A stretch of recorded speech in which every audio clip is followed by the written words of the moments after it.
Hey, Mr. Ichi, you dressed up, man. Come You on know, now. I had to for this, bro.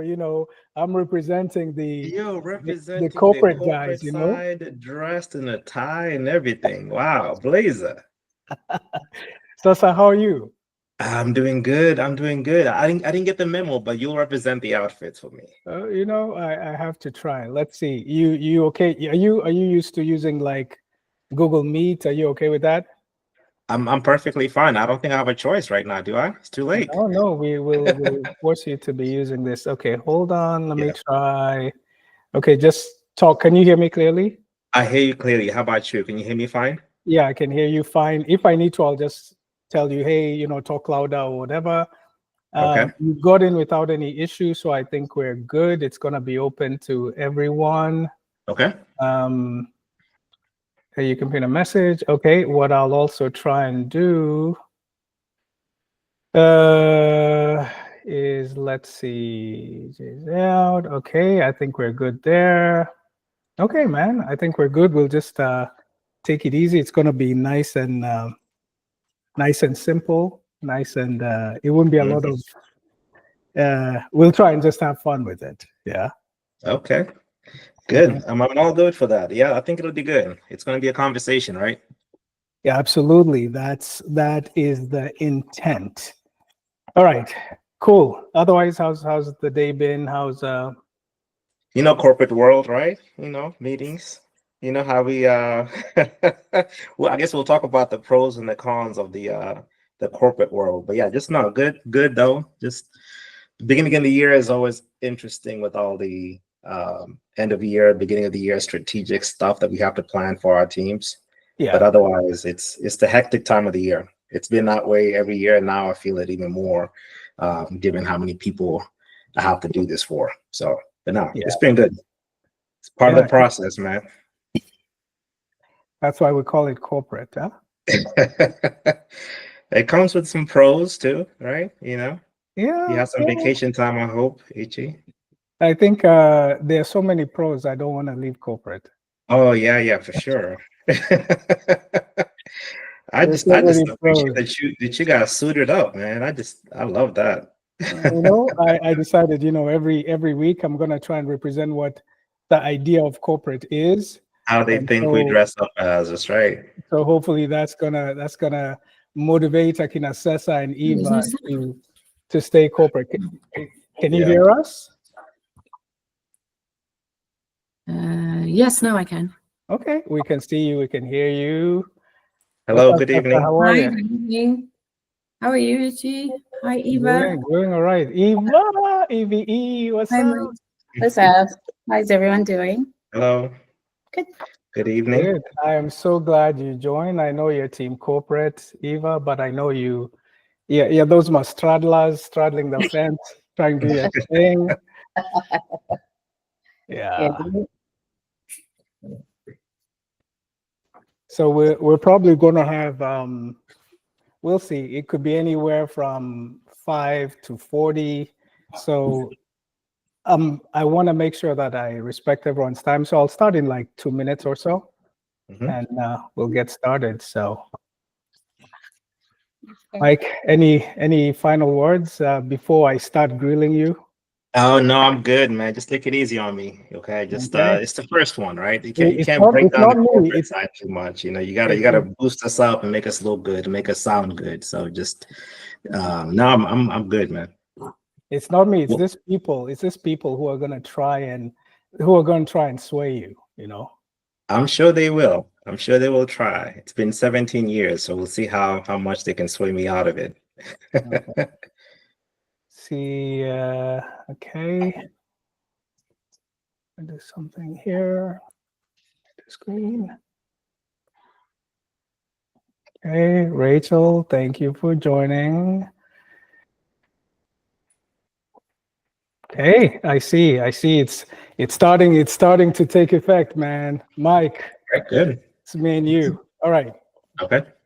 So I think in the interest of time we can get started. I know some of you who've joined, some of you I don't, but just for the recording and for those of you who'll join later, my name is Ichi, and sort of like the founder of Wezesha. And really the idea behind Wezesha is just empowerment through shared experiences. And what that means is just bringing people together sort of to share their experiences with the hope that an outcome of one of these is that one of you out here will hear something that will make you feel either supportive of the path that you're on, or may even help you sort of make a decision that that's not the path that you want to go to.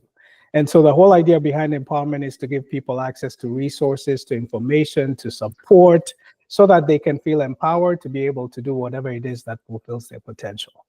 But why are we having this topic? So interestingly, a couple of years ago, meeting with a lot of Kenyans who have started their own businesses, and they're like, yeah, self-employment is the thing. Self-employment is a thing. And you know me, I am a true corporate. In fact, I'm going to show you guys maybe toward the end of this meeting, my first employment letter. Does anyone know what an employment letter is? An employment letter. And this employment letter, I looked at it today. I'm not sure whether I'm going to say it because it's interesting. This employment letter, you know what? I wouldn't say anything. I'm going to share it. If time permits, I'm going to share it. But, a lot of people coming to talk about self-employment and why that's valuable, what that means. But at the same time, you have all these people who are saying, but wait, what about corporate? Corporate has all these benefits. And so that's why we're putting this together, is to hear from the corporate side. Last year, we had from the self-employment side. We had from Leo Fire, from Jane Mukami, from Gina Darrow, from Monga. We even heard from a broker who said, you know what, quit your jobs, take your severance, buy a business, make it valuable, and then take that equity for your family. So that's what they told us. But since I'm corporate, I'm bringing this Corporate Strikes Back today. And the idea is to have our panelists talk a little bit about their experiences in corporate. And then, who knows, some of you may decide to stay corporate, some of you may go to self-employment. But before we start, I did want to talk a little bit about something. There's tragedy that happened in DC, happened yesterday. And what that made me think as I was preparing for this session is that we often take life for granted, right? We think we'll wake up healthy, we'll go to bed nourished. And this type of tragedies remind us that life is fleeting, right? That's why we're all here, to be able to make the most of life. We pray for those who lost their lives and obviously for the loved ones. So I wanted to make sure that I acknowledge that, some of you may know someone who lost someone there. The other thing, somewhat relevant to this discussion, is the comments that were made today regarding sort of the correlation between DEI and competence. So I know this is not a space to discuss those things. There's going to be a different agenda for that. But it's important in this space, especially for the diaspora, for people like me and you. It's important to acknowledge that we are going to start being looked at a different lens, a lens that's been changing over the last 5 years. This is a domain and discussion that I engage with frequently. I know the subject matter really well. And frankly, this is one of the things that is an outcome for Wezesha, right? Is to be able to create that empowerment zone so that when you all go out, when all of us go out, our competency is not measured by how we look, by our gender, or even by the fact that we're immigrants, right? Feeling a sense of belonging and feeling included should not be exclusive to the majority. They can't decide that this is what inclusion means. They can't decide that this is what competence means. They can't just wave a wand and say, you know what, you immigrants, you don't know anything, you're less competent, that's why planes crashed, right? It is up to us to determine how and when we get a job, and not up to others. It's up to us to decide what school our kids go to and where we'll get our next meal. So just wanted to put that out, just that PSA to say things are evolving, and part of what we'll try and do today as we talk about corporate is to put ourselves in a position where our competence is not measured by our skin color and our gender. Okay, so that's it. Let's get back to Wezesha. Okay, Mike. Yes. introduce yourself to all these Okay. people. I really talked you up, so you better have a You really, you you really set the good stage story. so high, Dr. Ichi. I'm gonna acknowledge you as Dr. Ichi just to start off, just to show that you're well dressed, representing corporate. I clearly didn't get the memo. I'm wearing a t-shirt. I'm casual. I'm trying to enjoy my evening. But first, I just want to say thank you for inviting me to this panel, to this group, just to share my perspectives and my experience in the corporate world. And again, I allude to this being that this is my perspective. It's not necessarily what everyone has experienced, and I'm happy to share my experiences in this world. So again, my name is Mike Mutua, and I can go through the background of where I was born, but we all know we all Kenyans here. I moved to the States when I was 12 years old. Went to college in Florida, UCF, and then shortly after that, started my journey in the corporate world. So I've been in the corporate world now for 17 years. That's all I know is the corporate world, and that's because I've enjoyed the experiences that I've gained in this world. So what I currently do in this corporate world is I'll kind of back up a little bit to how I started it. Um, Started off right out of college as a consultant engineer in the field. And we talk about stability. The fact that I had a job right out of college was a big stability boost for my career. And then just recognition of my education in mechanical engineering to have that role really boosted my ego and my confidence. Being an immigrant, especially with an accent, I may not sound like I have an accent, but back then I had a really strong accent. So that really helped me gain that confidence and really grow into my career within the corporate world. And through that experiences, it was all earned. It was all through getting experiences. It was all through getting technical expertise. And then I slowly got into a corporate role in working in the corporate office as a win lead for my company. And then shortly after that, I got the confidence to get into leadership, which is where I currently reside as the operations engineering manager out of the Atlanta office, where I have about 10 managers reporting to me and about 94 engineers. So Ooh, that's a little bit about my story.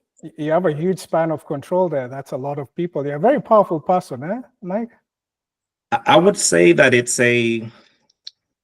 from the years that I have with FM, 17 years, I'm often and usually the youngest person in the room, and I'm usually and let's be honest, I'm usually the only Black person in the room too. So it's a very empowering position to know that I got into that role from my experience. I got it through things that I earned technically. And so it's not something that was given to me because I was Black. It had nothing to do with that. So I take that position with with a responsibility, knowing that I want to bring other people into this role, knowing that I want to boost people's confidence to know that they can get into these roles.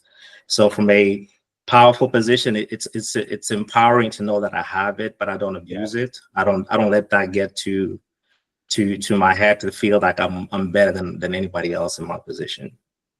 Okay, good. So I have a lot to ask you about, especially in regards to why, a lot of people talk about self-employment and laud it, and I'll even talk about what their argument is, right? And I'd like to hear what you say against that.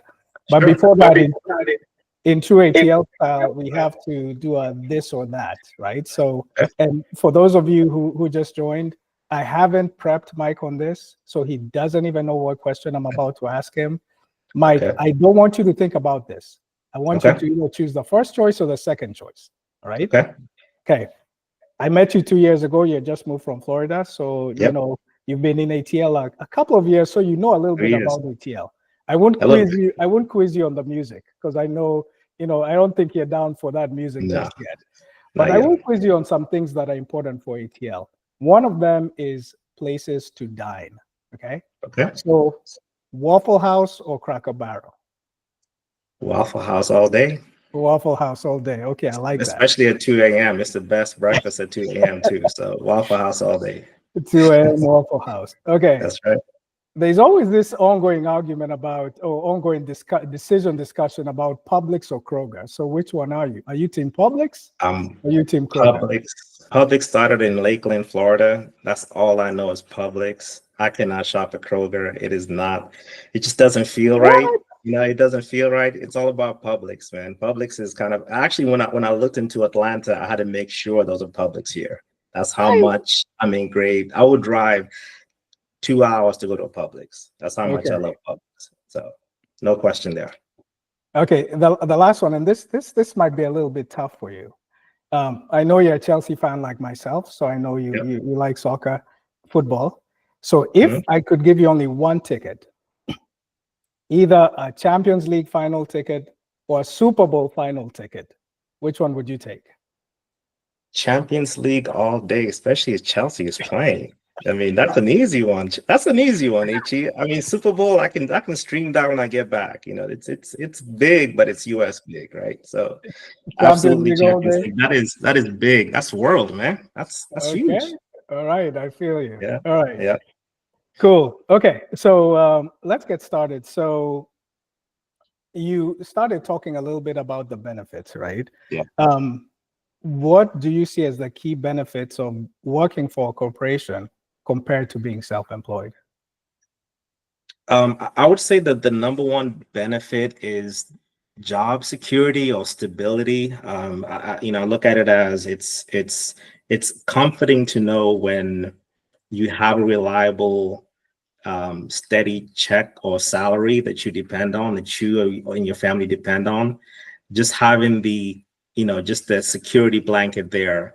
That to me tends to be the biggest reason why I see corporate as being such a an appealing and also just a safe way to look at things. And this is despite everything else that may be happening around the world or around the country, it's just for me at least, I look at it that way. And being an analytical person that I am, I tend to look at planning and strategies and spreadsheets and budgets, and it just gives me the ability to know that on a given month, on a given year, I can plan ahead and say, God willing, obviously anything can happen. I think you alluded to that, Ichi, that life is not guaranteed, but there's a comfort there knowing that you always have something you can rely on, and it's not going to change.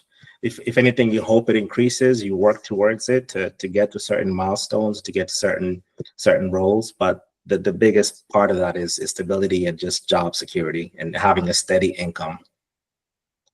So if Gina Darrow was here, she would say that's stability starts from the inside. It doesn't start from the outside, right? So Yeah. we look at it as it manifests itself in, I have Yeah. a paycheck every couple of weeks. I feel stable. But she would argue that inside is where you get your locus of control, and that's where you get your stability. What would you say to that? If Jean were here and she said that, what would you say? I would say that for me, it comes from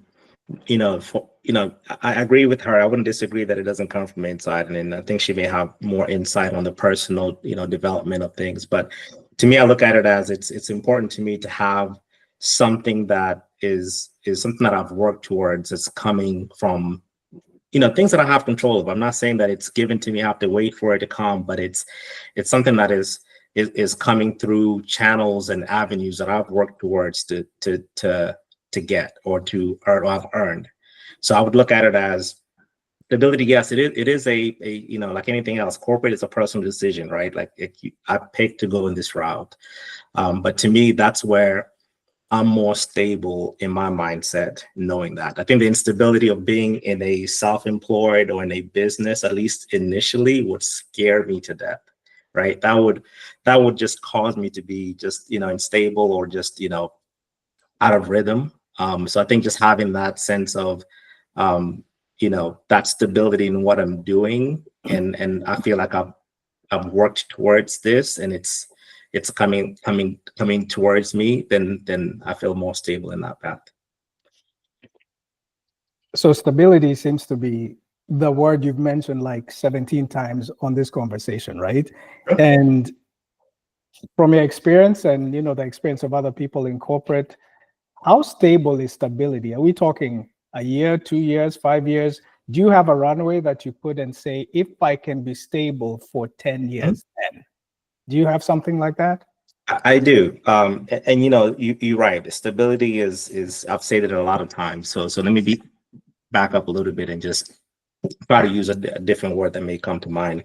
Um, the runway or what at what point do I feel that stability there? I think for me, it's when you are confident enough in what you do, and these are based on, let's say I want to take on a leadership role, I want to take on a technical role, or I want to be in this position in 5 years, and I've developed a path, a professional development path or personal development path, and that path is something that I can say in 1 year I want to achieve this milestone, in 2 years I want to achieve the next milestone, and ultimately, if I work towards that, it's positioning me better for a position or a role within the company. And the company that I work for, if it's rewarding me for doing these things, then I feel valued. I feel valued. I feel like I'm listened, or I've acquired these tasks just because I've worked towards these milestones. So to me, as long as those are in sync, that I'm working towards something, and the company I'm working hard for is rewarding me for those things, then that leads to that stability. I feel like I'm yes, I can be replaced, right? Like I'm not blind to that idea, but I feel like I've earned enough to where it would be hard, or I've mastered my skills enough to deserve where I'm at. Okay.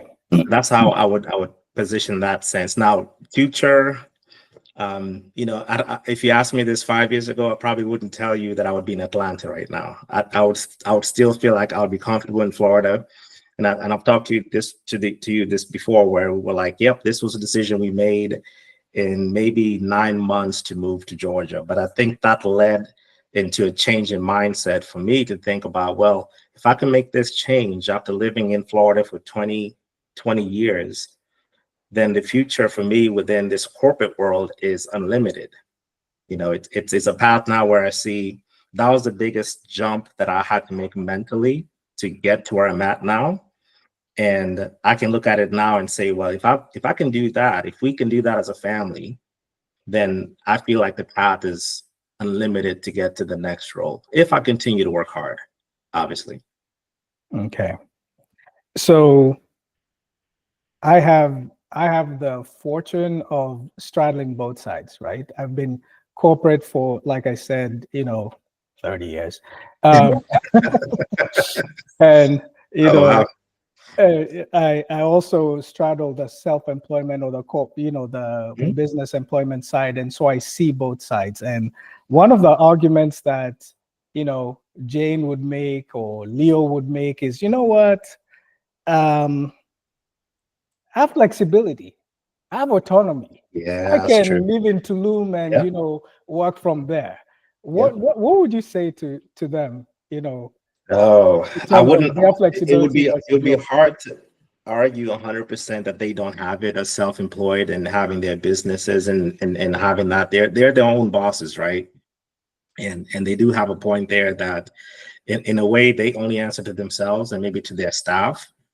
And so I 100% agree. That is I can get a little bit of that. I can plan ahead for it. I can plot things on my calendar to say at some point I will have this flexibility to do this trip to Kenya, to do this trip for our anniversary, etc. But I have to answer that to someone, right? That autonomy is not 100% mine. It is something that is, yes, I can take it, but I have to have a backup or someone else there. So I 100% agree that self-employed, they can do that and they can work from there. But I think there's also some flexibility in the corporate world too, because just speaking from my experience is I can take my laptop and work remotely. I can work from Kenya if I wanted to. Now, granted, that wouldn't be for 6 months or 8 weeks. That might be for 3 weeks or 4 weeks, but at least I have a little bit there. So there's an argument there that I think flexibility and stability are kind of hand in hand. Flexibility is winning on the self-employment, and I think they'll always have that, but I think the stability and working in those other things in there too. I mean, I'm not, you've been corporate for 30 years. I've been in for 17 years. You've earned some time off to take that time for flexibility. And I think there's other benefits that are built into these, great corporations that give you work-life balance, that give you, we have nanny daycare that can help us when we have to stay home with the kids off school. There's all these other benefits that we can still get to get a level of flexibility there without having to pay for it. So there's a balance there, but I would give self-employed the edge on 100% autonomy. That's something we don't have. So I have Monga over here saying there's no price to freedom, right? For those of you who don't know, my sister Monga, Stock Sisterhood, she's making a lot of money now that she's putting money into NVIDIA. Now that the stock has dipped, she's gonna make all those massive returns when it goes up. But she also says, but someone will want a report and you have to send it, right? So talking about you and your situation. So I do want to sort of double click on this because I'll give you my experience, right? So we were in Mexico. I think you guys were there, right? So we were there. We were there in June last year. Yeah. And I'm there. I carry my laptop just for, I don't know, whatever, peace of mind. I'll check an email here and there, but there's absolutely no expectation that I will respond or send the report that Monga talked about. While on the other hand, while us were swimming, Hash is answering calls because she has a pipeline to maintain. She has projects that she needs to maintain. There's all these customers who are asking about status of things, right? So I do think even as you double click on the idea of autonomy, it also depends on what type of business you have, what type of customers you're serving, what type of clients and client expectations you've set. And the same happens with the corporate world. If you're in a senior position, senior role, you can expect to have interrupted vacation. But maybe if you're not in that senior role, you can go 2 weeks and no one's gonna care that you've gone on vacation. So I do want to say that, yes, Monga, I hear what you're saying, but still, I've seen you self-employed people really, really work. I mean, answering calls at midnight, taking calls on weekends, because you don't want to lose that pipeline. You have to generate that pipeline that corporate presumably has already generated for you to be able to do your job, right? So again, I'm biased, so I'll remove myself from the conversation. No, that's a good point. That's a good point, Ichi, because you're right in that. Yes, you can, and I always tell my team they can always, or they should, disconnect from work when they go on vacation. That's usually my motto. My call is always to say, vacation is time for you to spend with yourself, with your family, and do not engage with work. And I try to practice that as much as I preach. It's like, hey, I'm gonna follow my own advice and not log in. And so you're right. It's only time I would expect to respond to something if it's really urgent, right? Like you said, one email you may just check just to make sure things are going well. But the idea there is that I'm not sitting there checking an email, checking work throughout my vacation. So you're right. There is some, and that's the structure part, right? You have a team in place. You have people that can back you up. You have people that report to you. You have a co-assistant or whatever you have there to help you. So there's always going to be someone there to take on your day to day, because at the end of the day, the work is going to continue whether you're there or not. Okay. So that's. So if you were to list 5, 6, 7 benefits that you enjoy because you're in corporate, now, presumably those benefits are either very expensive or not enjoyed as well by our self-employed friends over here. What were those 5 or 6 things that keep you handcuffed to corporate? I think handcuffed or support. Yeah, I would say handcuffed is a good word to use. I would probably say it's the stable income that's coming in. It's probably the healthcare is a huge factor. It's very expensive to provide healthcare for a family. So I think that's probably a big expense. It's the 401k matching that to me, for my company, provides, which most companies do. I think one of the biggest benefit that I get is a pension plan, which most companies do not have. So we do have a 100% vested pension plan. So that's a huge thing. So when you retire, you essentially are receiving that. So that's probably one of the bigger benefits there too.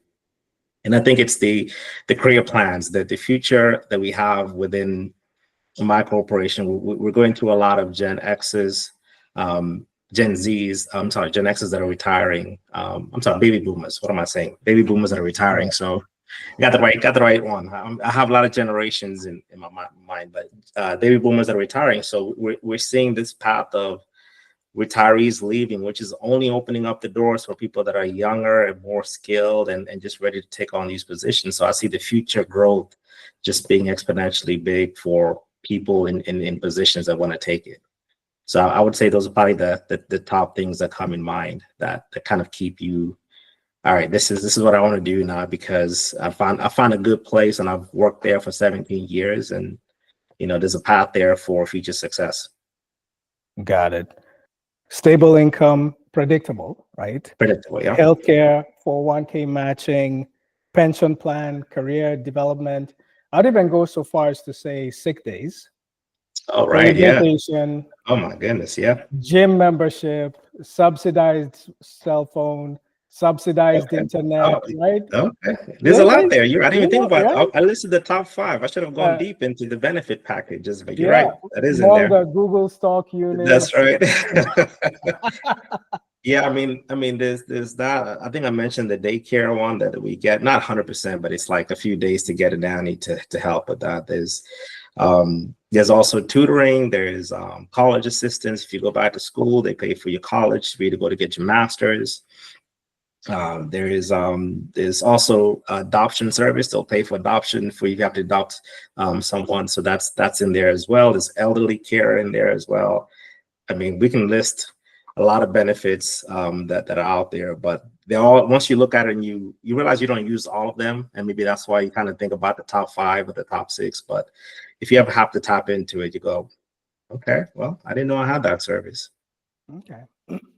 And I do want to make it clear, I do want to mention, like, not all corporations are the same, right? And not all positions in corporations are the same. So some of what you said, some of what I said may be benefits that come from the companies we work in, but that doesn't necessarily go all the way to all the corporations, right?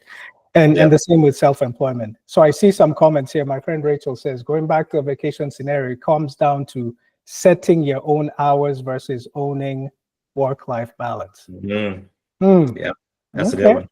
I'll come back to that one. Monga says she can buy her own stock. So she's an expert at that. For those of you who don't know, Monga runs Stock Sisterhood. In fact, I think he had a class today.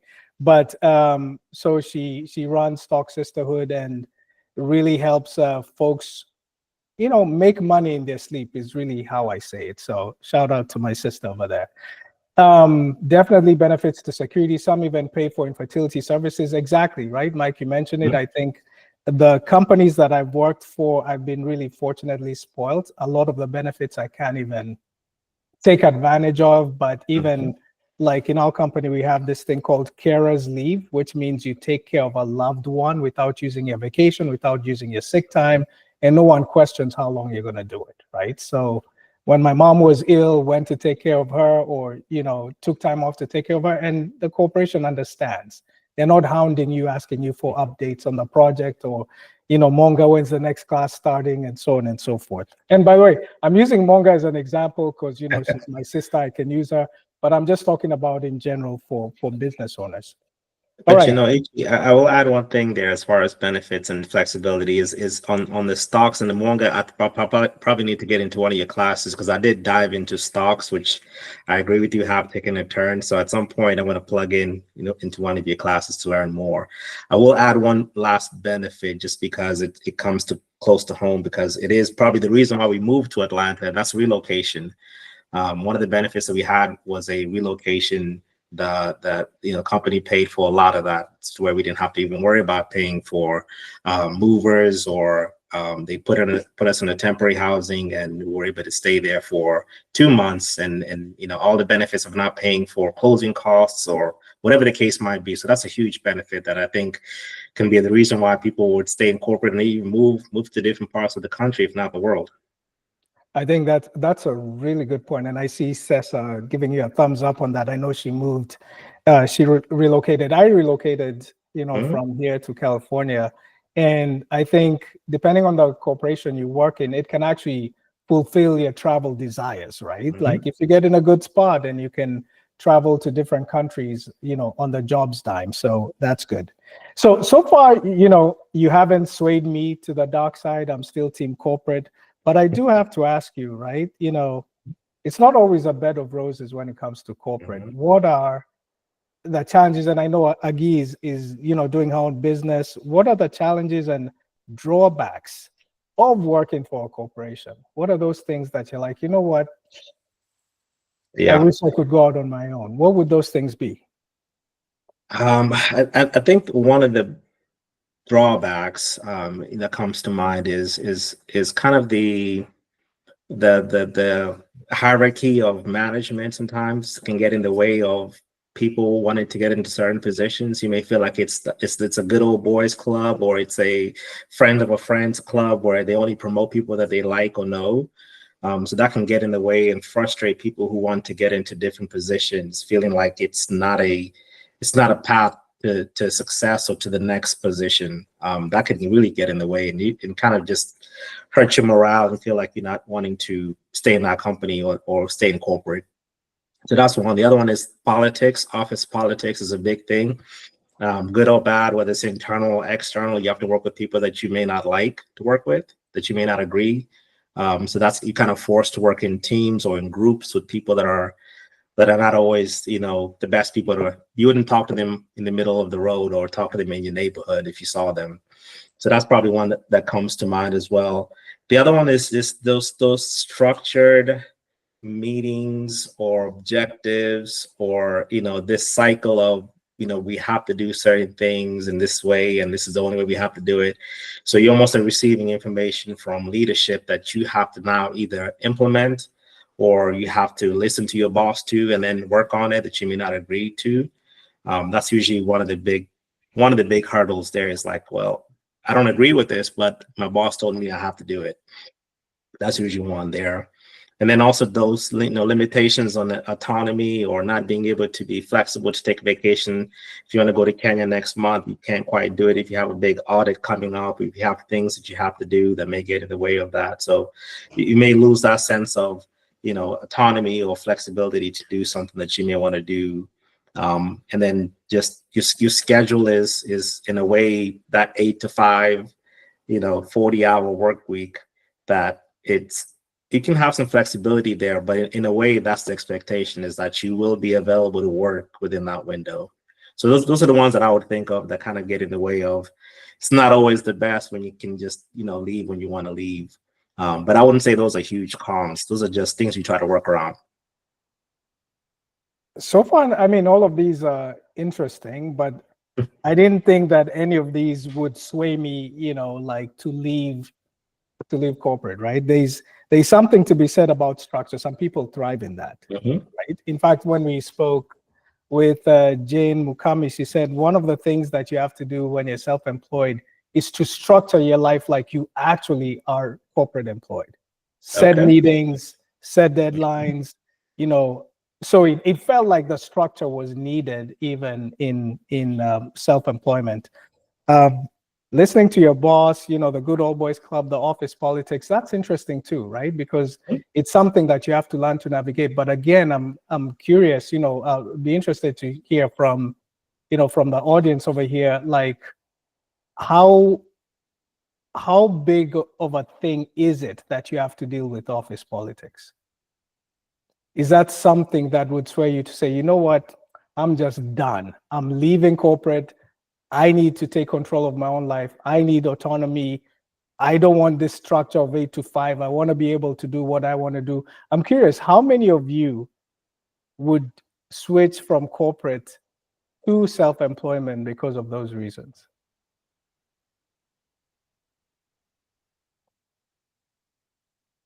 I see Rachel is shaking her head. Eve is like, no, team corporate, you know.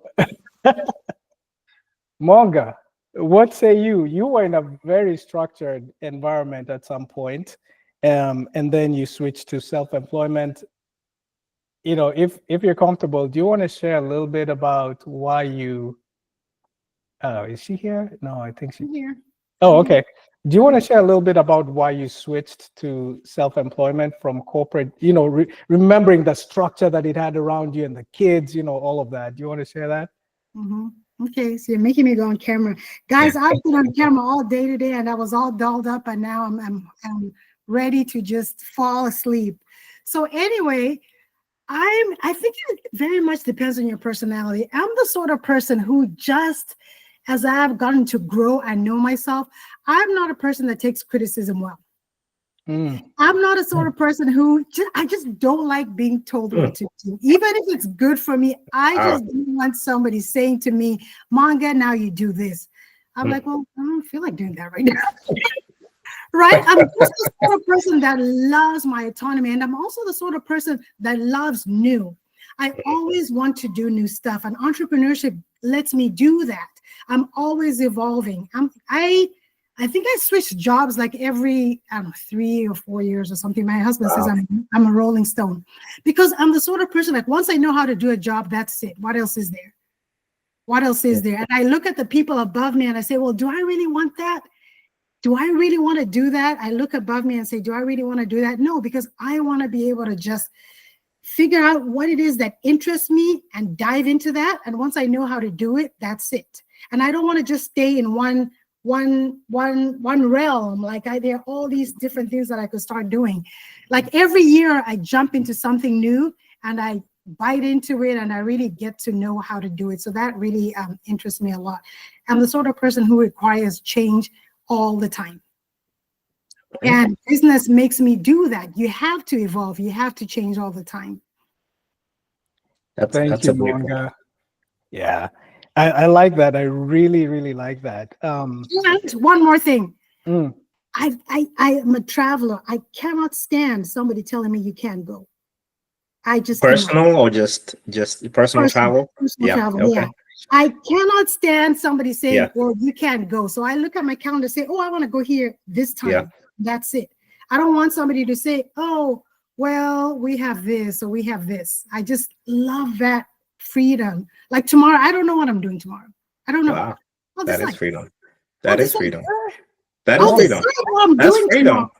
That is like freedom. Jade moved to Tulum because she could. Yeah. And I can't because of the family and school and stuff.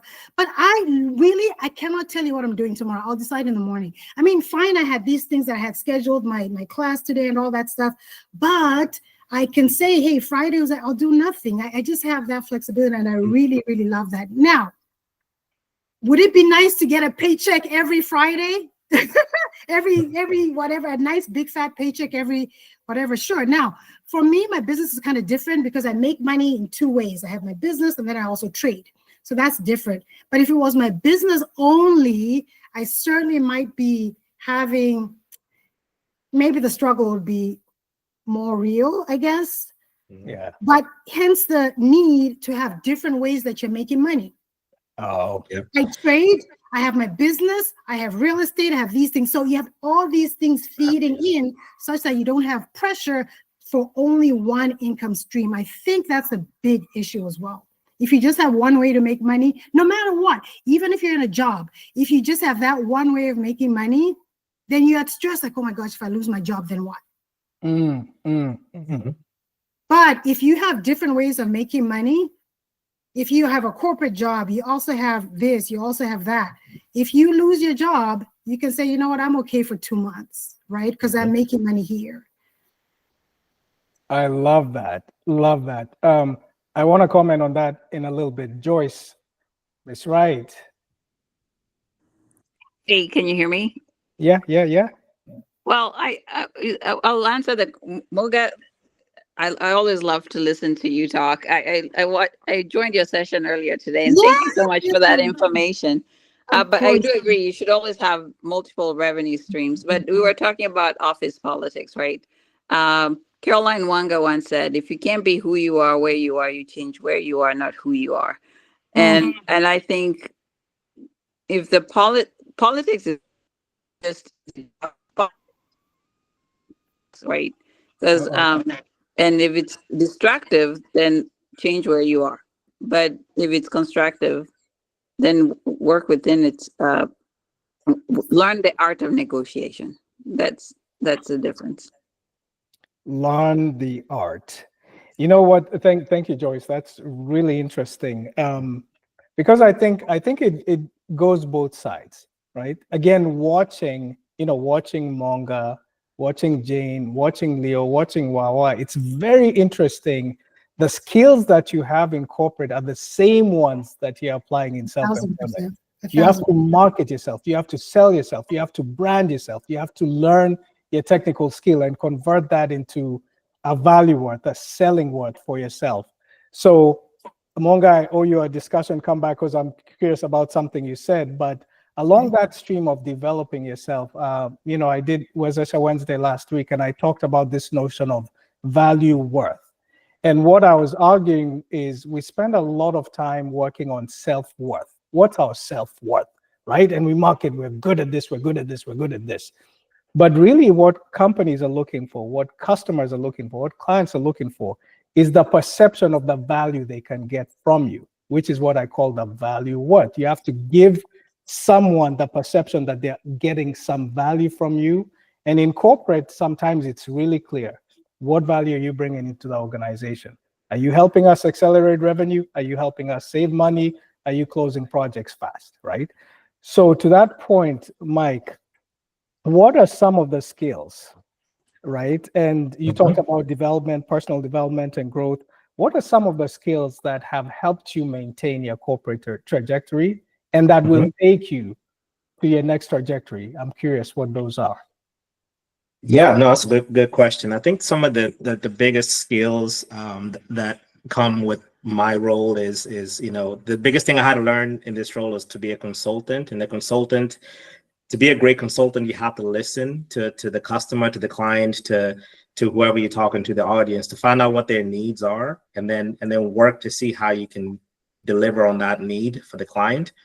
And so the soft skills in listening has been one of the biggest attributes that I've learned.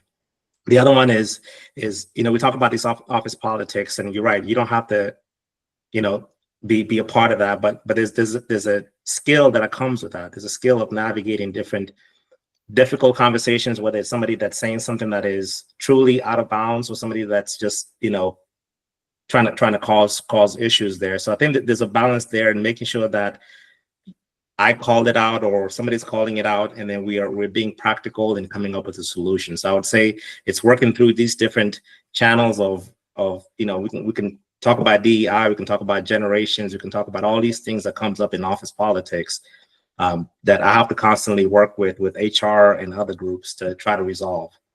So I think it's just navigating and listening to people, knowing that people come from different channels, and sometimes people have different opinions that you may not agree with. So I've learned how to navigate those channels in a way that's not destructive for the company, destructive for my personal worth, and destructive for people that are valued in the company. So soft skills in that, listening. One of the newest skills that I've had to adapt to is the fact that we are recruiting a lot of kids or young adults from college, and there's a different generation that has to be said about college recruits that are coming into the corporate world, in that oftentimes they're coming with these technical skills, but they don't have those soft skills as far as shaking somebody's hand and looking them in the eye. I mean, those are the simple skills that we try to teach people when they come into these corporate world and having to consult and work with clients in different platforms. So I would say those are kind of the ones that come to mind as far as skills that I've developed. Obviously, there's always going to be the technical things that you learn, but it always comes back to how do you communicate with people, how do you listen, how do you deliver that message to fit their needs, and then, like you said, is deliver that worth to them. Got it. So one of the arguments that the self-employed people make is this whole notion of purpose, right? Like living your purpose, living your value, living your passion. You can assign whatever word to it, but it's basically elevating yourself to where you find value in the everyday thing that you're doing, right? So again, if I use Monga as an example, creating those empowerment structures, especially for women, to be able to utilize the money that they have to bring in more money, right? Use Jane as an example, fitness and wellness, and teaching people how to create online businesses in multiple streams, right? So it's all about things that you do in service of others. And that's a very altruistic value. And it seems to be one of the things that people do as they step into self-employment that becomes sort of their North Star, is that value proposition of altruism. How does that translate in corporate? Do you find that in corporate? Do you find purpose? I do. I mean, I think ultimately, as much as, we can have the corporate purpose statements, helping our clients mitigate losses from, whatever events. We have those purposes that is driven by the company. But I think the biggest thing that comes to why I stay in this particular company is that we truly do serve our communities. We do truly help our communities in that, oftentimes we'll send our engineers to the middle of nowhere in South Alabama and South Georgia, and we'll go to these locations where companies have built these multi-billion-dollar facilities, whether it's a car manufacturing, whether it's a chemical plant, power plant, and we'll go in there and we'll talk about how to protect, what they've built, their assets they've had, whether it's, to deliver some product to some company somewhere. But at the end of it, what we always try to lead with is protect that business, because if something was to happen, most likely that company will not open in that community. And we've seen that every single time there's been a huge catastrophe, whether it's from Hurricane Helene, recent hurricanes we've had, Milton, whether it's from the wildfires, and we will always talk about the protection of the client's assets, and knowing that when they do have that particular loss in that event, oftentimes they do not reopen in those communities. And we've seen it to where we've given them a check and say, yep, here goes the money to make you back whole. But then again, you'll see that they'll send a letter to everyone who's worked there that they're no longer applied or no longer employed at that particular company. So that's to me is the biggest part of why we always talk about why is it that we do what we do every day for our clients, is to protect them truly and to help the people in those communities to maintain their jobs, because we've seen it. I continue to see that. The other part that I like to say is a value is always seeing the people that I've hired, the people that we brought into the company, and seeing them just grow and even be my bosses even, and just that fulfillment in knowing that I had a part in either hiring someone or developing them into the future leader that they are today. So I always like to go to many conferences, whether it's NSB conference, which is the National Society of Black Engineers, whether it's a SWE conference, the Society of Women Engineers, and just being part of that and being in that decision process to make sure that we are hiring people who need to be representing the company and building our company to be what it's going to be in the future, and having that seat in the table where I believe they belong. So I like to always see that. And if I had to pick two, that's probably the two biggest things that I consider to be my purpose for why I'm in corporate. I really, really like that, because it almost sounds to me, Mike, that if you were trying to do this on your own, you wouldn't have that reach, that scalability, even just like the personal resource or financial resource to be able to reach as many people as you're able to reach as a result of working in that company and making decision to reach those people, right? Am I hearing you right? Like, oh yeah, 100% right. 100% right. The corporation is actually, not only is it aligned with your values, it's accelerating your value and taking it to scale in a way that you couldn't have if you weren't there. I agree. Yep, okay. It sure is. Yep. So let's see. Cesar says talent development is huge as a value for purpose. Yep. Monga, we need to see our people in high positions. Love it. Rachel, I feel that if one finds an org that has a mission and set of values that aligns with them, it's a win-win. It could be a service, a community, philanthropy, etc.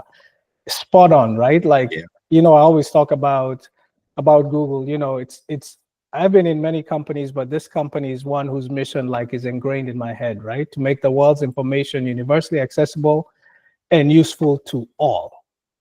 And the key word is all. It's not just the person with high-speed internet in the, Eastern world, Western world. It's the person who's disabled, who has low bandwidth, but wants to access information to make a decision.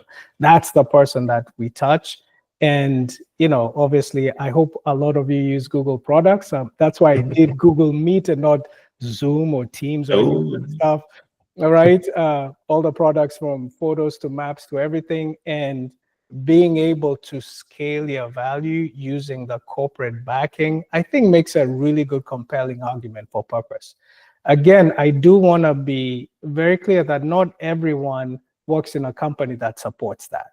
So I think one of the things is, how do you get to a company like the one I work in or the one that you work in? What advice would you give, especially, there's some people here, there's some people with kids who are 16, 17, 18, 19, with Kenyaricans who are now trying to figure out what kind of job to look for. What advice would you give them about finding a corporation that matches their values, and how can they sell themselves? And even, you know what, I'll even take it further. I'm going to put you on the spot, okay? Sure. What can you do for these Kenyaricans to be able to mentor them through what is needed from them to increase their value worth to work in a company like yours and mine?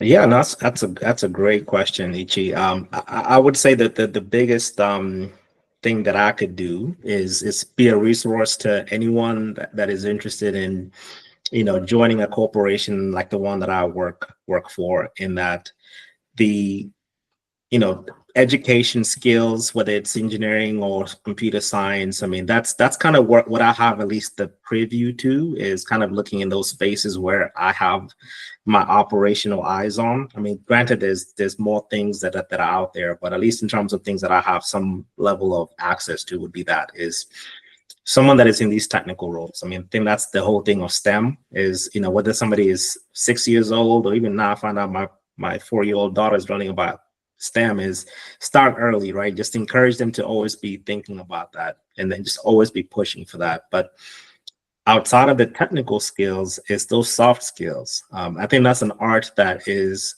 slowly, it's hard to teach when somebody is an adult, and we struggle with that because somebody may come in there with a 3.9 GPA, but they haven't built their soft skills. They can't, it's hard for them to have these conversations with someone, or in a group setting or in a presentation, is build those skills early, be comfortable, sharpen those skills, continue to work on those. Because the technical part, if you're smart, if that person is smart, that will come. But the differentiator for what corporations are looking for are those soft skills. I mean, we can talk about AI, we can talk about how that's changing the world, but the one thing that AI cannot replace is the people. And if you're able to be in that space where you can translate the language between the machines and to people, that is ultimately the person that we tend to look for. As a corporation, as what I try to do, I talked about those conferences that I try to go to, but outside of that, I try to go and send my team to universities that we recruit from, whether it's Georgia Tech, whether it's UCF, whether it's UF, all of these regional colleges that we go to, and I receive resumes, and we try to filter through all of that. So what I could do is I could be a resource to anyone that has either is looking for something like that, or has someone that they know that's looking for something like that, to just reach out to me, and then we can have that conversation on how to move on from there. You know what? As you're talking about that, I had this idea. Yep. And you're going to be part of this idea. Since you were the first, you have no choice in this matter. Did you hear the schools he mentioned? He mentioned Georgia Tech, UCF, yeah, all these universities. Okay, EVE, you're hearing it now, and you're going to help me with this. We're going to create this thing, right? Wezesha Academy, okay?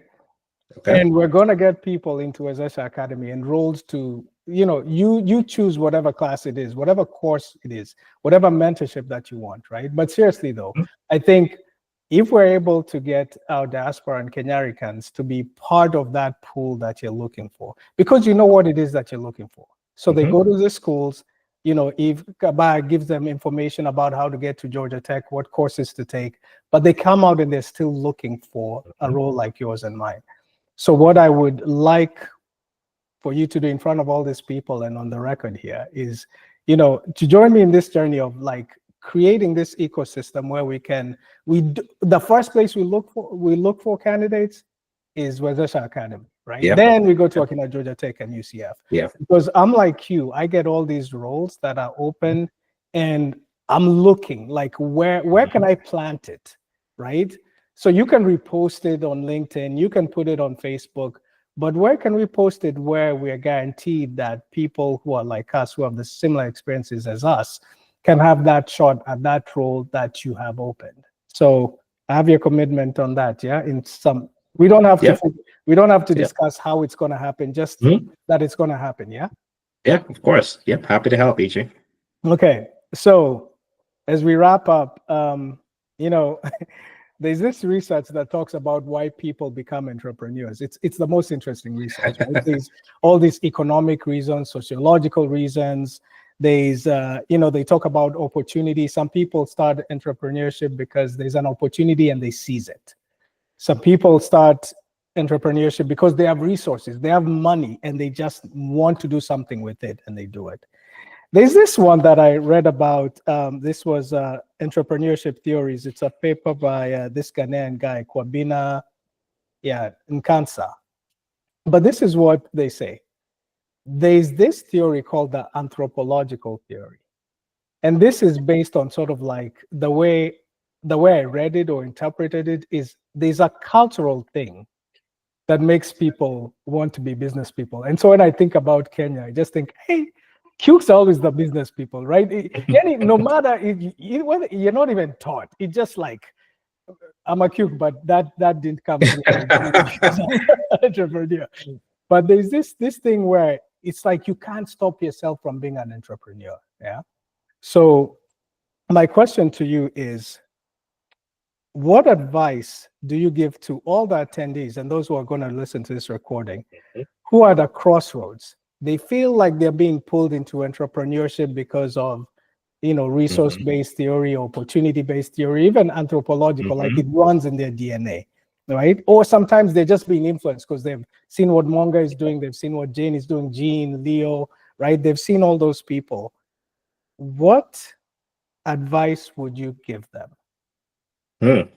That's a good one. That is a tough, good question. I like it. So, I would say that the biggest thing is always trying to find what your calling is, and I think that the one thing is what resources do you need to use to achieve that goal. If your entrepreneurship is going to get you there, if let's say I want to start a business, in helping others, selling clothes, whatever the business might be, and the resources you have to start up and not there. Maybe the corporate world is how you start, but you eventually end up there. Like, some who started in corporate America saved money, or even did it on the side, and eventually that business became bigger, and they eventually left the corporate world. Is maybe that's the pathway to get there. I look at it almost like, when I came to the States, is my mom didn't have those resources for us to start a business. So I knew I couldn't do education, and school was a path that I had, right? And so use the job, use the resources to get you to that goal. If you have to, if you have the resources to do it, you can take that route, try it, keep trying it until it works and that becomes successful. But I would say is ultimately, what do you want at the end of it? Is it have the career, the job, the stability, the check, the stability, or does that still to how that may irk you, that may not make you satisfied? Maybe ultimately you want to end up being there, but at least find an avenue, build that journey to get to that end result, and maybe take steps that you may not necessarily want to take, or at least need to take, or not. You may not necessarily want to take, but at least the end result is going to get you to where you want to go. Build that journey. I like that. I think we'll end on that note, build that journey. So I'm going to open it up for anyone who has questions, who wants to challenge what Mike told us today, who has actually, any questions about your own career, because this is part of Wezesha is also for you to be honest, transparent about some of the things that you're going through. You have me, you have Mike, you have a lot of people over here who can help you with both your corporate life and with your self-employment. So, open mic for anyone who wants to say anything. If not, I'll start calling names. I'll start calling names out.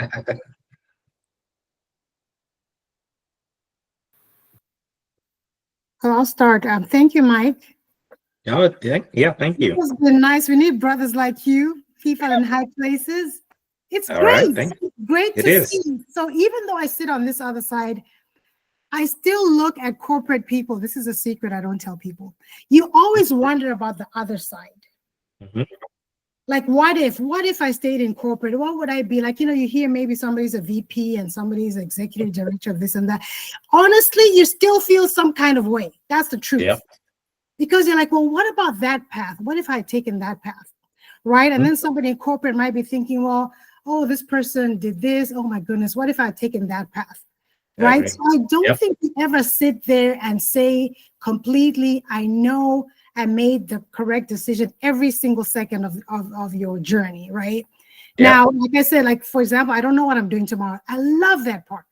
But do I love being on social and posting things and that kind of stuff? Not necessarily all the time, right? So there's always going to be some parts you like and some parts you don't love and some parts you really love. So does what you really love, you know, is it worth it? And to me, the freedom is certainly worth it. But I admire people like you. That's amazing. We Thank you. need people in high places that can encourage and honestly, entrepreneurship is not for everyone. And also, I have the benefit of a spouse who pays their health insurance, so I don't have to worry about that. If I had to pay $1,000, $1,500 for my insurance each month, that may change how I view things or how quickly I take that run, how quickly I leave my job into entrepreneurship.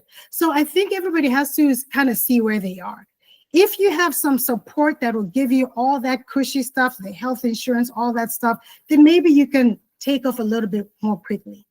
But if you're somebody who needs the insurance and all that stuff, maybe you have to give yourself a little bit of time. And then also it depends. Do you have kids? Do you have all this stuff? For example, I have a special needs child. I can't be without insurance, right? So I need somebody that's stable, right? So had I not had a spouse who had the stable insurance, I don't know that I would have left the insurance. So you have to look at both sides, I think, and you take off when you can take off. But I also say to people, don't be so quick to leave your job. Because your job, especially like you guys, if you're making a lot of money, use that money to put it into other things that will generate income. So to me, job should be something that gives you money to buy more assets that are going to keep generating income, right? So no matter what, we need people like you. It's amazing. So y'all are definitely in high places, and you're encouraging to a lot of people who want the corporate role. Yeah. Right. And another thing too, I think we glamorize entrepreneurship a lot. Everybody thinks you go straight to the beach and live in Tulum. No. Years and years and years, right? Yeah. And you know, corporate can give you that money to do what you want. You I know, love Monga, that, Monga. Mhm. I love that, Yeah. Monga. You need to keep finishing the sentence, Monga. We love brothers like you all in the corporate. Keep saying that part. Keep saying that, Don't complete the sentence, We love right? brothers like you who are in the corporate In the world. corporate. That's right. We love But brothers like you. I like what Monga was talking about, and Ichi, you know, first of all, this is great that you're even having this opportunity to have a conversation for corporate or, you know, self-employment.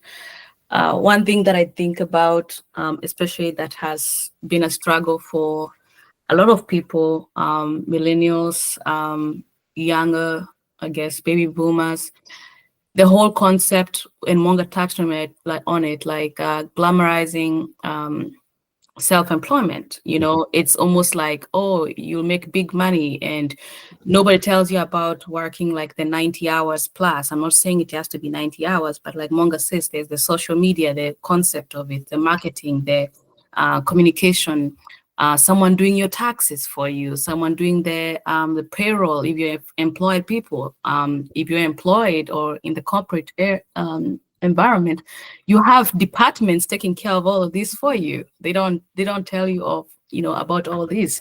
You know, if you are called for jury duty, corporate world, that's covered, for your business.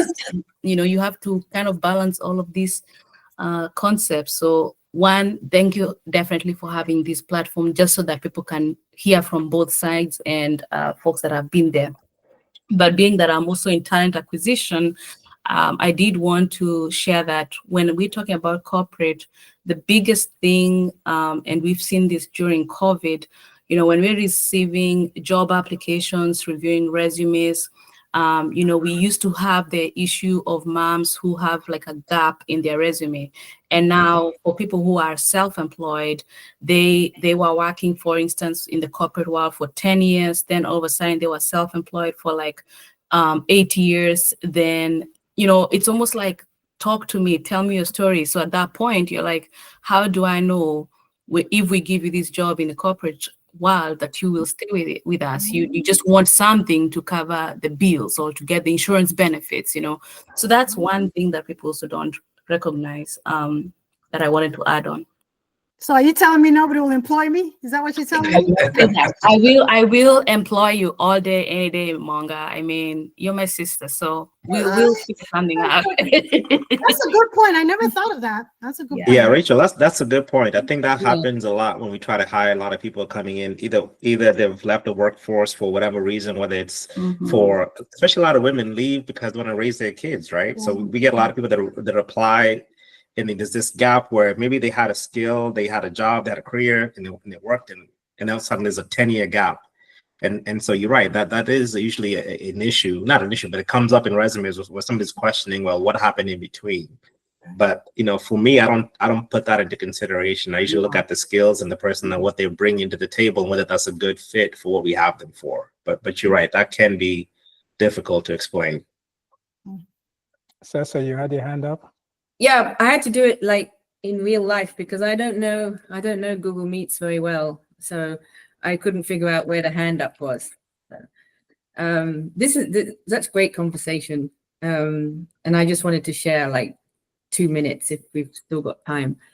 I've been mostly in corporate. I've pretty much always been employed, but I have had a couple of bouts of self-employment in Nairobi when business process outsourcing, so BPO was a huge thing in kind of 2005, 2006, 2007. I had a BPO and we were doing very well. And then unfortunately, post-election violence just canceled the whole thing, like contracts, whatever. So that was my experience. It's like, oh my goodness, what am I going to do now? We had contracts that were coming through starting January and others just dropped. So that was my like, oh, I'll go back to a job. And then in 2010, I trained as an executive coach. So, I know Gina Dera is doing very well here, but I was in Kenya and the idea was great. I was going to be a coach, but I couldn't pick it up. I was like teaching people what a coach was before I could even coach. So I went back to consultancy, and consultancy led to me being full-time in the company I work for now.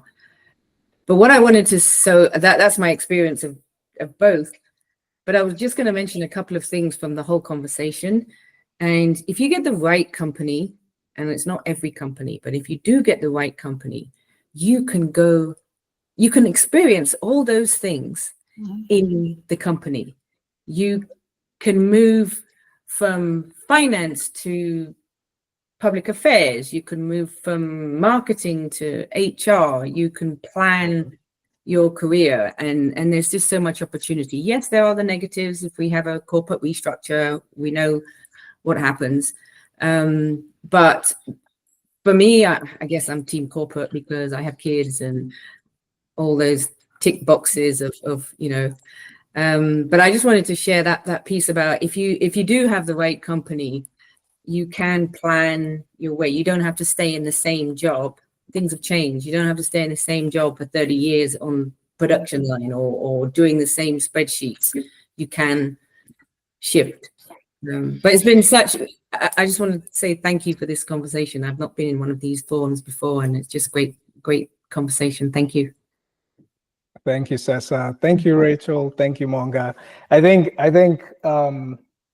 I take for granted some of these things, right? Like Mike, you're saying, Cesar, you mentioned it, you know, very often I'm called to talk like orientation at Jobo and talk to people who are joining the group. And I always start with, in fact, I spoke with a Kenyan. A Kenyan reached out to me, said, "Hey, I just joined Google. I'm in London. Can I get on your calendar?" And we started talking, right? And my opening line is always, "I've been at Google 7 years, but I've had 6 different roles in 7 years." And they're like, "Hiya, you mean things get shooken up that much?" And I'm like, "No, it's all been by choice. Right now I'm doing machine learning delivery, whatever that means, you know. The other time I'm doing escalations, whatever that means." Having that sort of like choice, perhaps because of your skill set, perhaps because of the network you've built, the value worth that you've earned, Monga, everything you were saying, I think that aspiration to be there then allows you a lot of that flexibility that you might be seeking from self-employment, that, oh, I don't want to do the same thing for a long time. I want to do something different. And then obviously, as you put years in, before this sort of brief history, I've been at Google 7 years. I was at Verizon 17 years. And it was really interesting. At Verizon, we had people who had been there 50 years, 50. You would see them, their kids, and their kids' kids in the same company. I mean, this is a telecom company, so hundreds of years old, right? And there was always something, a reason for them to stay that long. And a lot of it was pension, benefits, education. You know, majority of my education was paid for through Verizon. I didn't, you know, not a dime dropped. So there's those things. Again, I want to acknowledge that not all companies are the same. But I think an aspiration we can all have as Team Corporate is to uplift one another diaspora so that all of us are at that place where we can talk like this, where we can say, you know what, 6-year-old, 7 years, no big deal. 4 weeks vacation, okay, I'll go. I have enough money to take to travel, and with Monga's advice, I'll be able to go first class, right, or whatever, right? I can move from Kenya to Atlanta like Cesar did through a job, right? Like those are the things that a lot of us aspire to do, and maybe part of what we can collectively do is try and make sure that everyone has that same choice or that same option when they join Team Corporate. Someone had their hand up, but it went down. Who had their hand up? No, let's see. Joyce, Julius, Mr. Mbao, do you want to say anything, Ama? I can leave you in peace. Susan. I think it's Susan. Oh, it was Susan. Okay, Mbao, I'll come back to you. Susan. Hiya. Susie? Okay. Bonambao, you want to say 1 or 2 words, or I know even you're team both.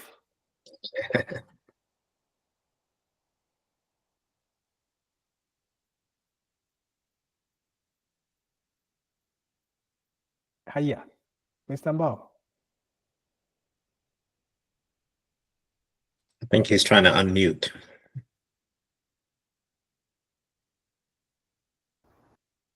Okay. He'll come back once he figures that unmute.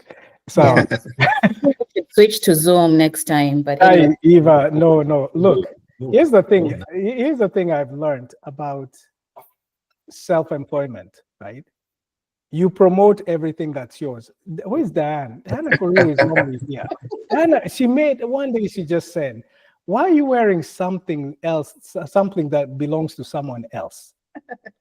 In fact, Monga, I want those stock sisterhood t-shirts, right? Like you have to promote your thing. So right now, while you guys are on this Google Meet, I'm making money because The stock share goes up a little bit tomorrow. yeah, PG. it goes up a little bit because they're saying, hey, this Google Meet is being used by people. And then also we're collecting data on all of you so we can see, these dark faces, how do we make them light? These light faces, how do we make them yeah, Mike. Machine learning. Okay, I see Susan. Susan is back. Susan N. Hey, Ichi, how are you? How's everybody? Can you guys hear me? I could not unmute myself. You are now loud and clear. Very well. Thank you. Thank you for having this. I have a question, 3 different questions for Monga. First question is to you, then I also come back to Ichi and Mike. Monga, do you ever feel and it's a privilege to have a spouse working, and so that's really a safety, especially when you're self-employed. Do you ever feel like you're holding, and you don't have to answer because I need to ask Ichi, then you all can answer.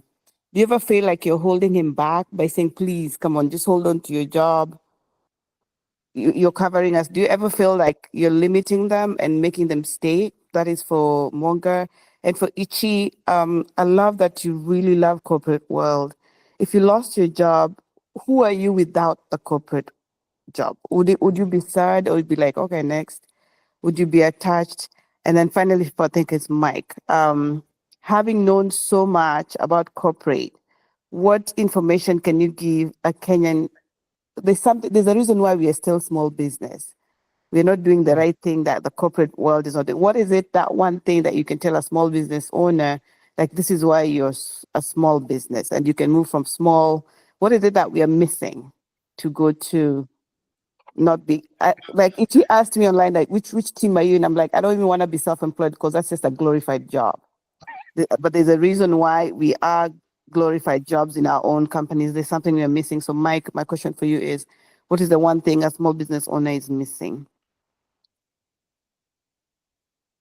Okay, I guess she asked me a question first, so I'll start. But I want to make a distinction first. There's self-employed and having a business, right? Self-employed means you're just, it's kind of like you have a job, but you're paying yourself or whatever. But you can also aspire to have a business that runs itself without you. I own the type of business that doesn't require me to actually be present in a lot of places. I do my coaching call once a week and I do it from anywhere in the world.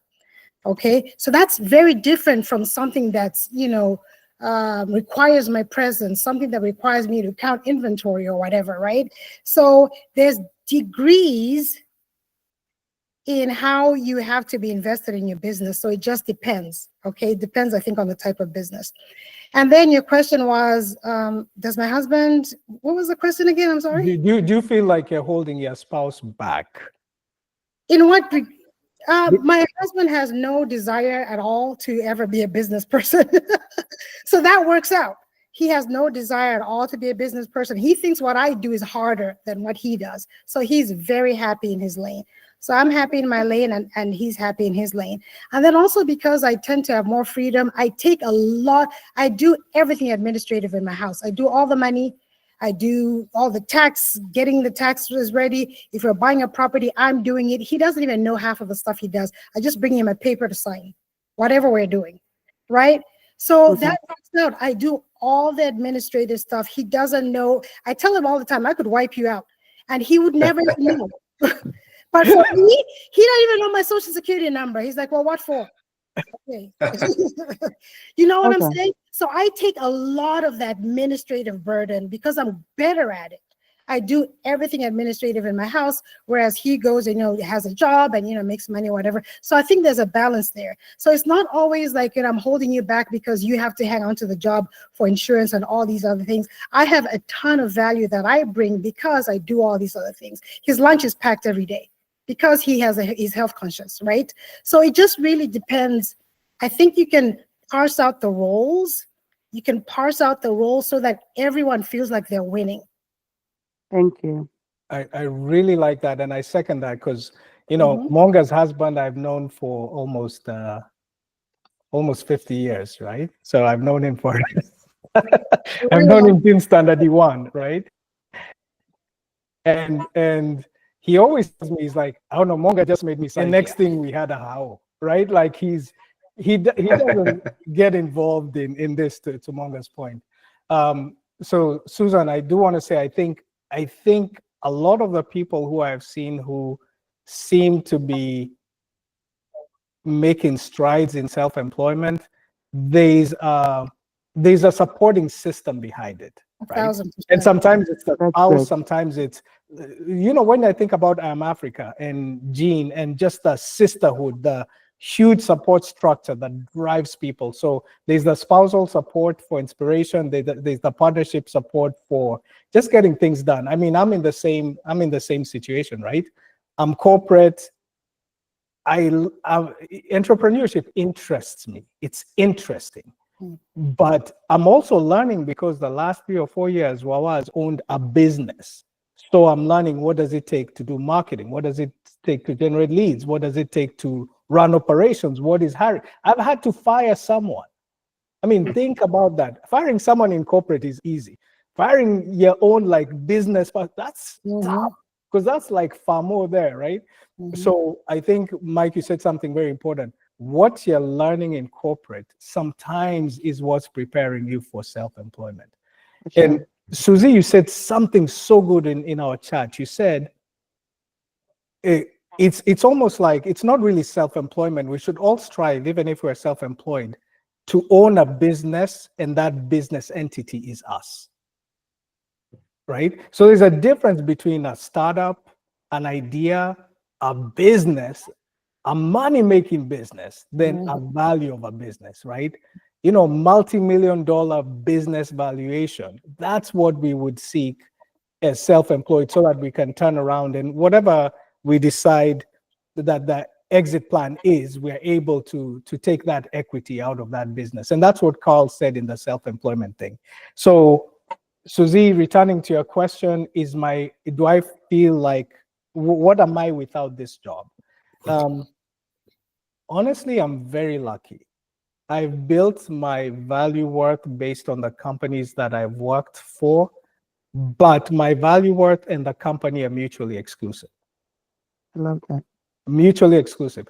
But being able to find a job in a company that aligns and supports with your values, that's my corporate dream.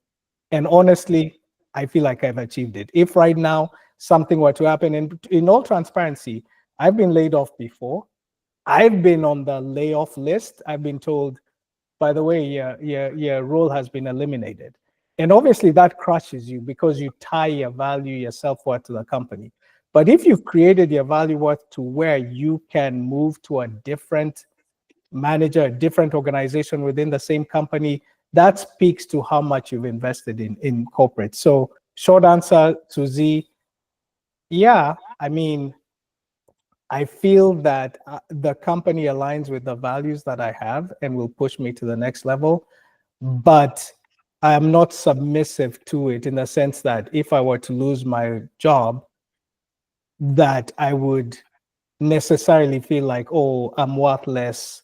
Yeah, I think that's the maturity that comes with corporate. And again, not everyone's in that maturity level. So Mike, I think the question came, right? Like, when you think about your position as a leader, when you think about all the people who report to you, think about all the various aspects of business you do, what advice would you give to the Mongas, to the Susans who are, you know, self-employed, we'll call it self-employed, to turn that into a business? What does owning a business really look like?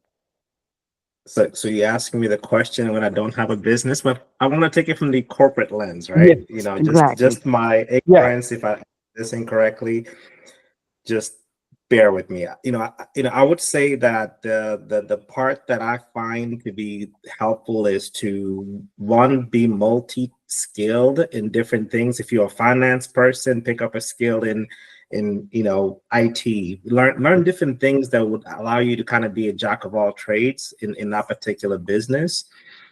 Which allows you to then have those skills to be able to run that business and be able to hire the right people to be able to be successful, help you be successful.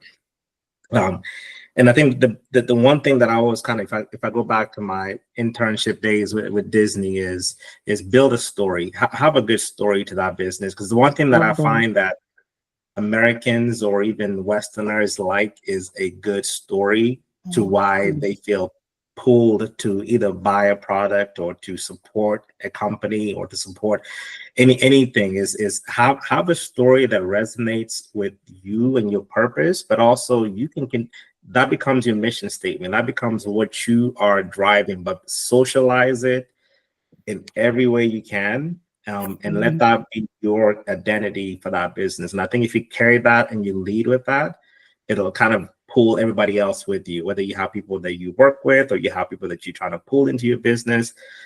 Just have that and just talk about it every single chance you get. And if you can leave with that, I would think that would be kind of talk about those soft skills and things that you can get to help. But I would say that's probably the from my lens, what I would think Love about it. if let me start a business somewhere, I got to build a story. I got to be able to have a good purpose as to why I want that to be successful, and how I want to be able to pull people to come to me.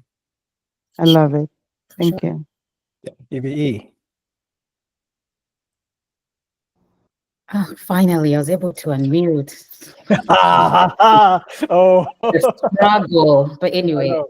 The issue is not the tool. The issue is not the tool. Okay. We'll leave it at that. Okay. What you have, Evie? Okay. So Mike, thank you so much for for just being the speaker today. Ichi, of course, thank you for the platform.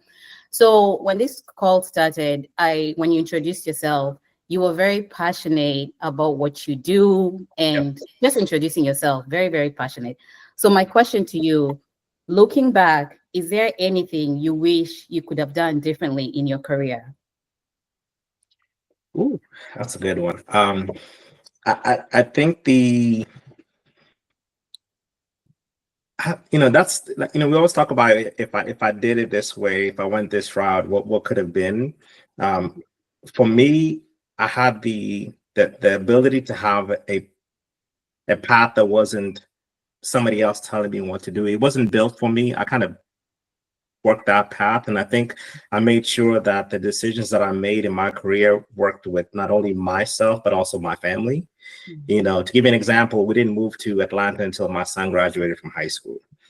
So really those few years of waiting until the next opportunity was not because I didn't want those opportunities, it's because I was waiting for that moment where I was able to do it and not impact negatively whatever my life, my family had. So as far as what could I have done differently, I think that the path and where I ended up with is God's plan. If I had to say it in a simplistic way, because I could have rushed into something and probably not liked it. I could have moved my family. I could have done so many other things within the company that maybe would have been a little bit different. Now, in terms of the skills and what I want to do in the future, I do want to grow into the other financial sides of the company. So I think those are still going to happen, but I don't have any regrets to saying that if I did it differently, I might have been somewhere else. I think I was put in this position for a reason, and I think it's worked in sync with my life. Okay. That's Thank a you. really good question. Yeah. Thanks, Evie. Yeah, it's a great question, actually. Yeah. Yeah. So I've been thinking, people ask me sometimes, like, if you were to go back and give advice to your younger self, your early career self, what would you tell that person? And the truth of the matter is, if you had a fork on a road and you have to go left or right, whatever side you go is going to be the right side. If you go right, you'll never know what would have happened if you went left. Yeah. If you went left, you'd never know what would have happened if you go right. So I think I was listening to this podcast, they were talking about ambivalence, which is basically, people who sort of like, they think, they analyze before they make a decision. And, people are typically looking for a decisive person, right? But ambivalence, you don't give up ambivalence for inaccuracy, was really what it boiled down to. So it's okay to sort of like mule over, okay, what do I want to do? What should I do? You shouldn't force yourself to be decisive.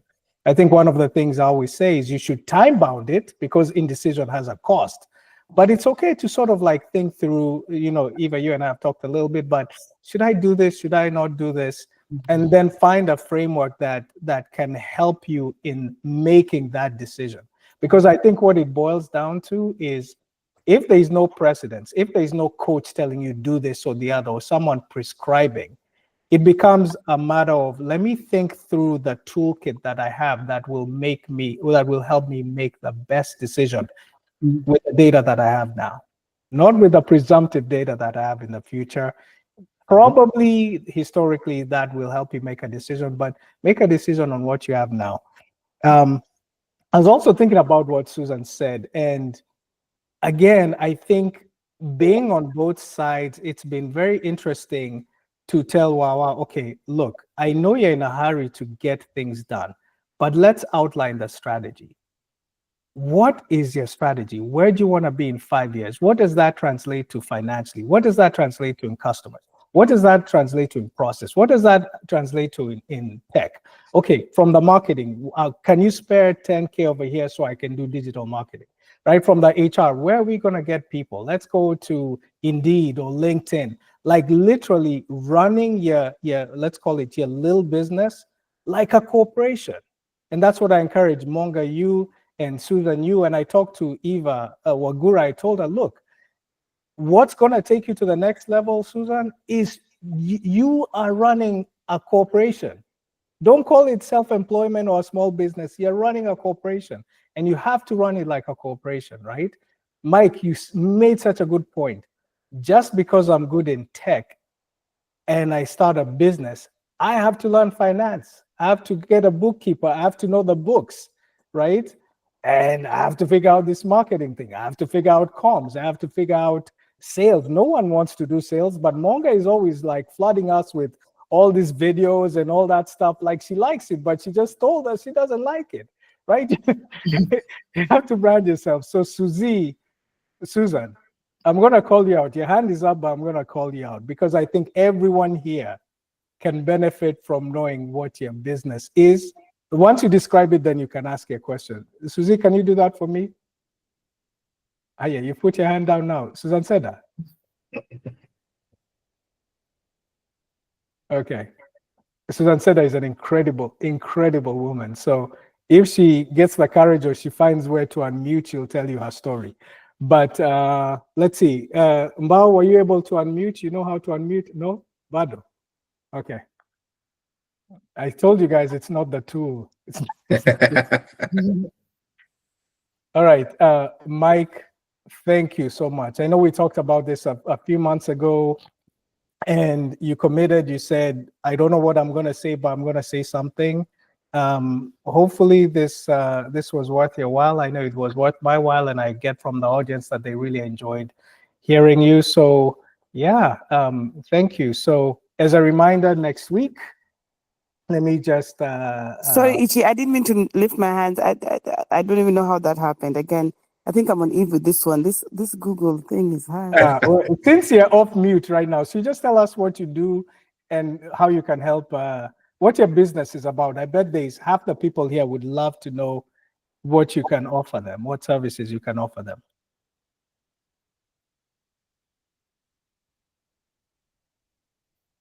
Hi, Susie. Susan said that you're doing this to me in live, in real time. It is not even recorded. Okay. Next one, she'll tell us what she does. So again, thank you all. I'll flash this up here just so you know where we're going. So next week we have Shamim Okolo is gonna be the speaker. Some of you may know her, some of you may know of her story. Fascinating young lady that I can't wait for you all to join and hear her story. And more importantly, how corporate helped her with a lot of things, which she may share during our conversation. And then a couple of weeks after that, Joyce, who was on a few minutes ago, is going to come and tell us about her corporate experience. And then we'll wrap up with Nzuka, who will tell us about her corporate experience. Interestingly, Mike, I think you're the only one of these four people who hasn't really gone on the self-employment side. The other three I know think about self-employment a lot. So it's going to be interesting to hear why are they still in corporate, even though, you know, I know that they're going into the self-employed route. So again, I know we're over time, but thank you all for joining. Appreciate you asking those difficult questions. Please reach out to me. All of you know how to reach out to me. DM me, WhatsApp me. It is my mission to ensure that we have these shared experiences that can help us empower each other. So bring your Kenyarican friends, bring your kids, bring the youth, because this is going to be of value for them.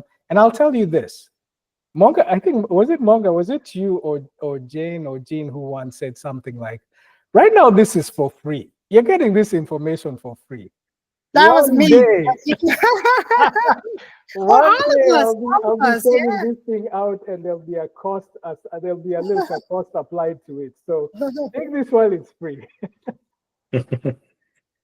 No, but thank you, Mike. Mike, do you have any final Thank you so words? much, Ichi. Thank you for having me. Thank you, everyone, for participating and listening to me. So appreciate your time, everyone. Thank you. All right. Well, this was amazing. Thank you guys so much. So This was have a awesome. good night. All Have a right. good night.